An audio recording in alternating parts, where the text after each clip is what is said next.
El tema que me corresponde a mí es sobre la hipertensión del grupo 3 y me pareció prudente, antes de comenzar, como este es un tema que no todo el mundo maneja todos los días, me pareció importante ubicarnos y voy a comenzar a hablar sobre unas generalidades y es sobre esto.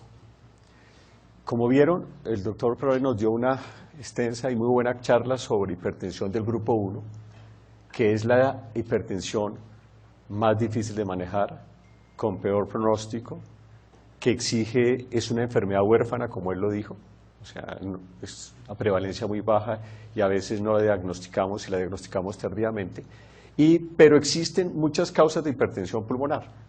O sea, la hipertensión pulmonar como tal, la expresión de muchas patologías, y lo que se ha hecho la comunidad científica con este tema es tratar de clasificarlas teniendo en cuenta varios parámetros: la fisiopatología, la evolución clínica, la respuesta terapéutica, el pronóstico, y después de esto surgen estos 5 grupos.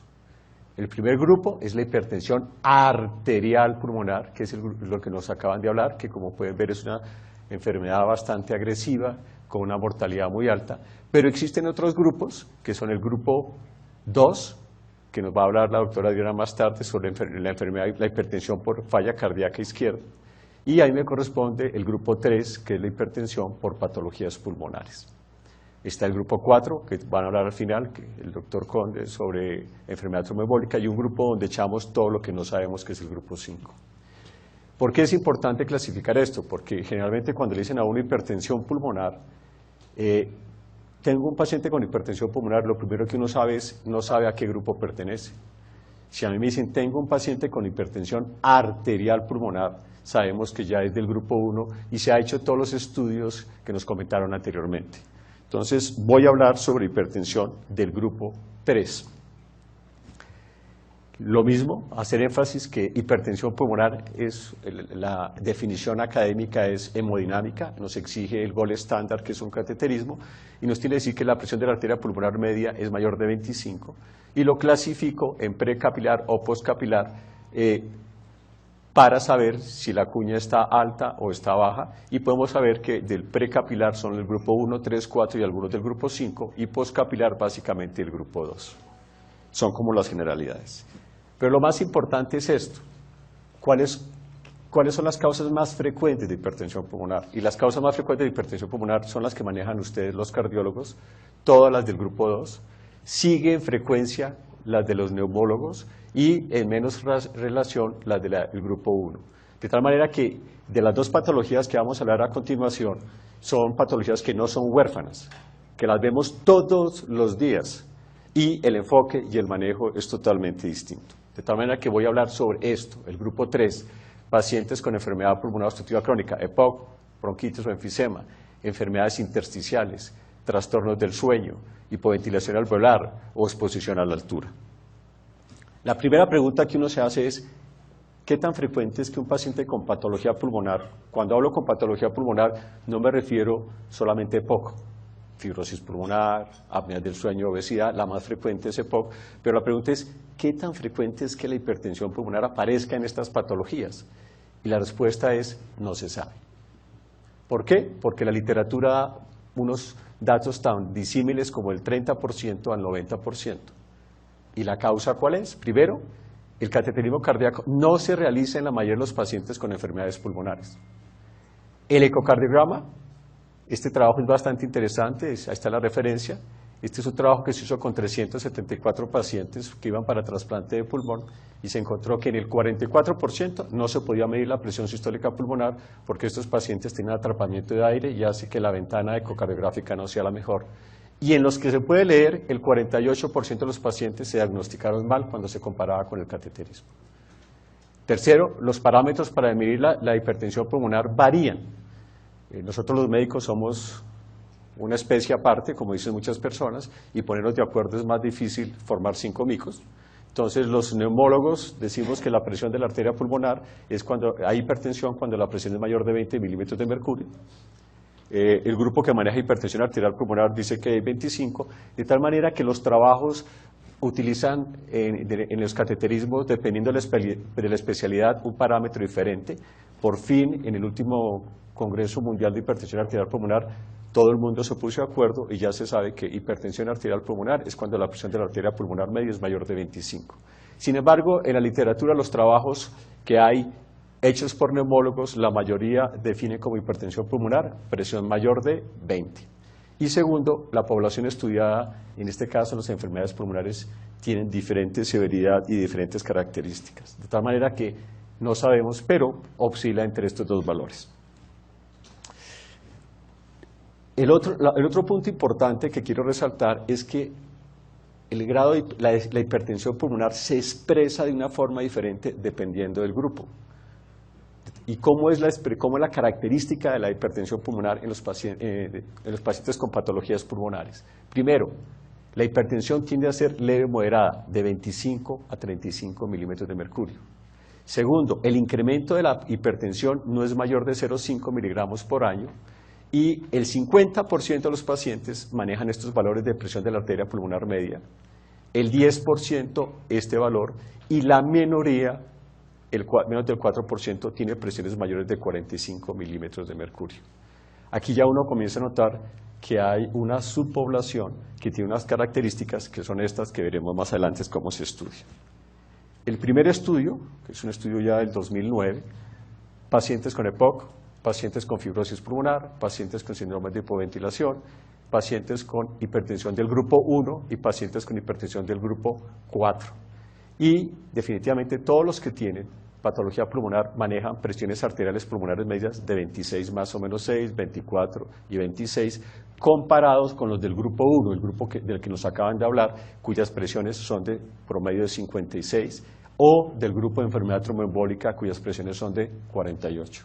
Entonces ya tenemos una cosa importante. Primero, la hipertensión pulmonar en las enfermedades pulmonares no es tan infrecuente.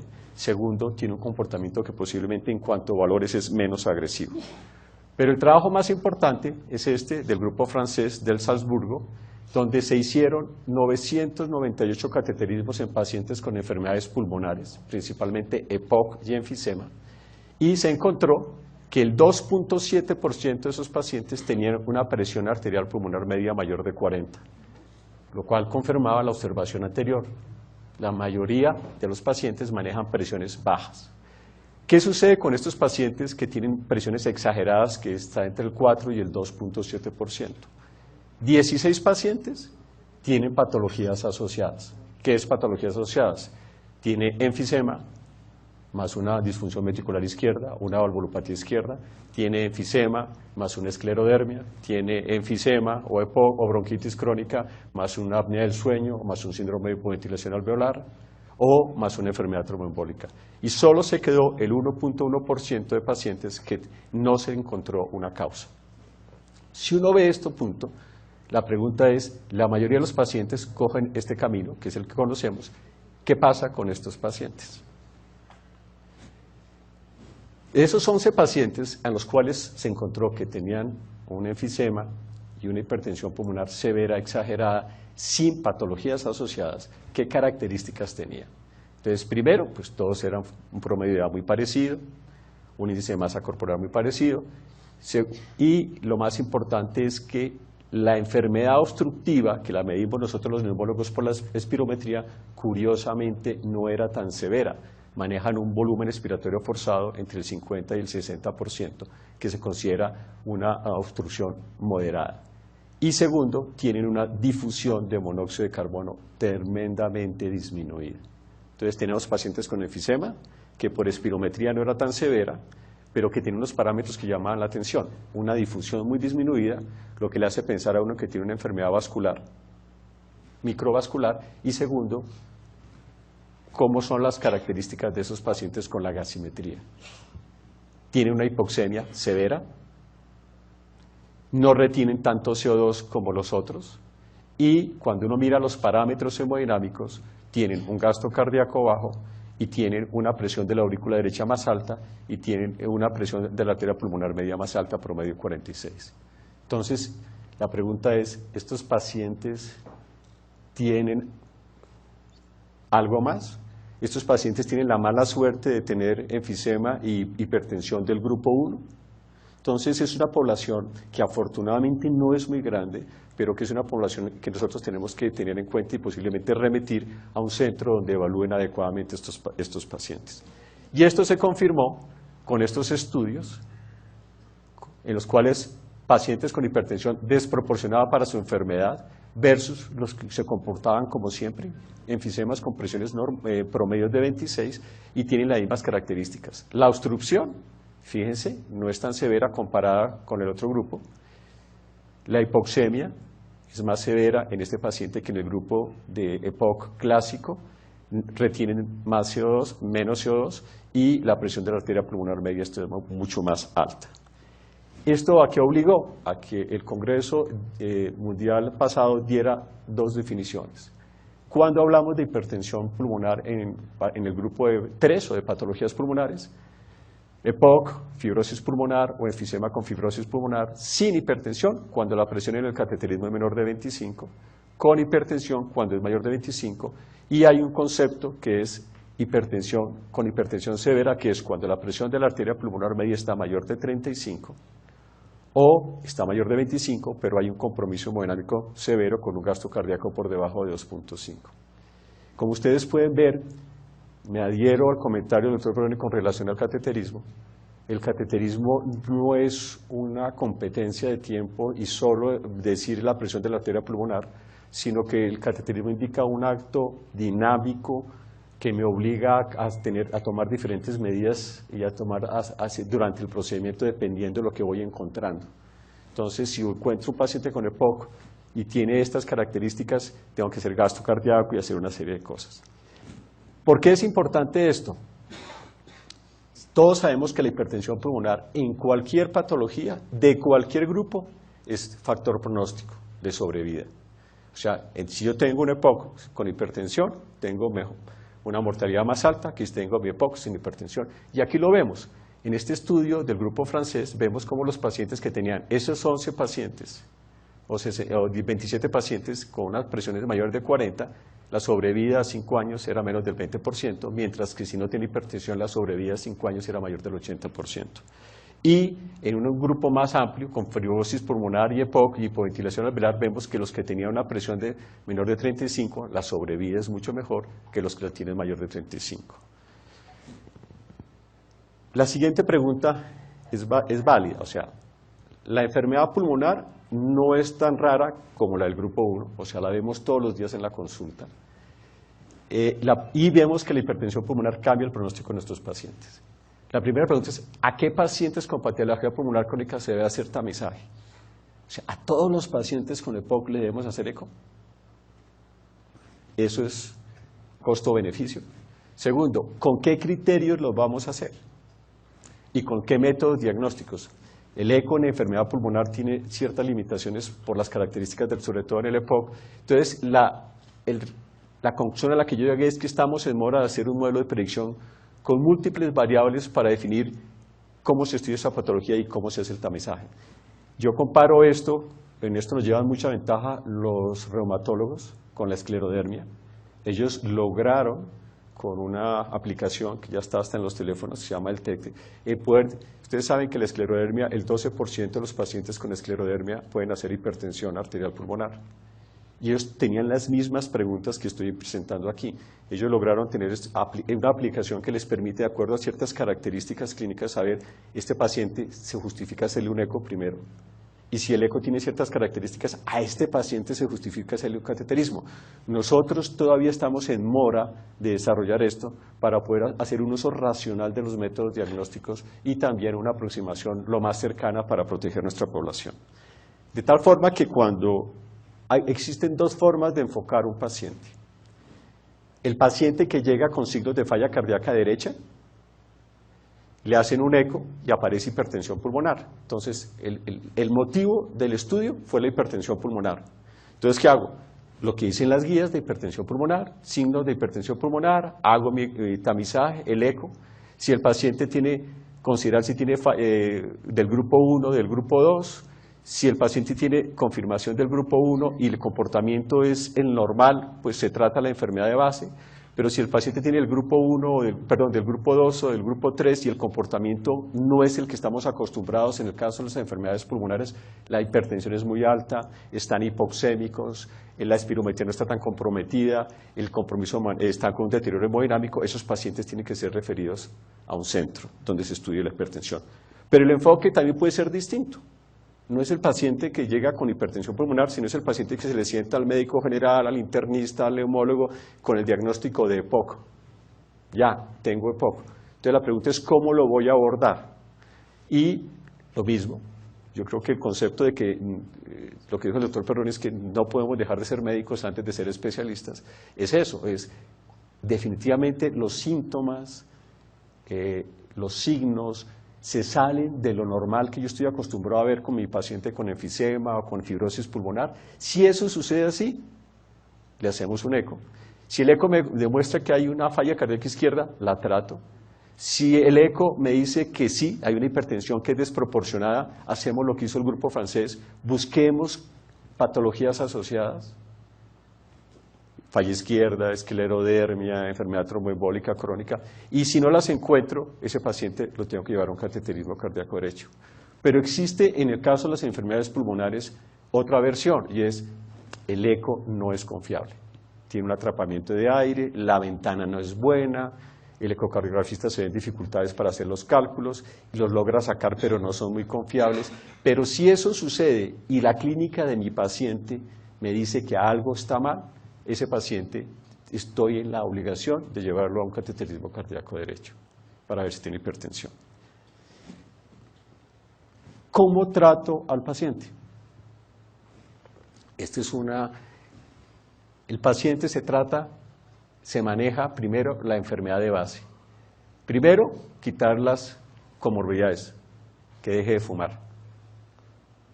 Yo hace unos días estuve con uno de mis residentes, estábamos en consulta de neumología y el motivo de consulta del paciente, doctor, quiero dejar de fumar.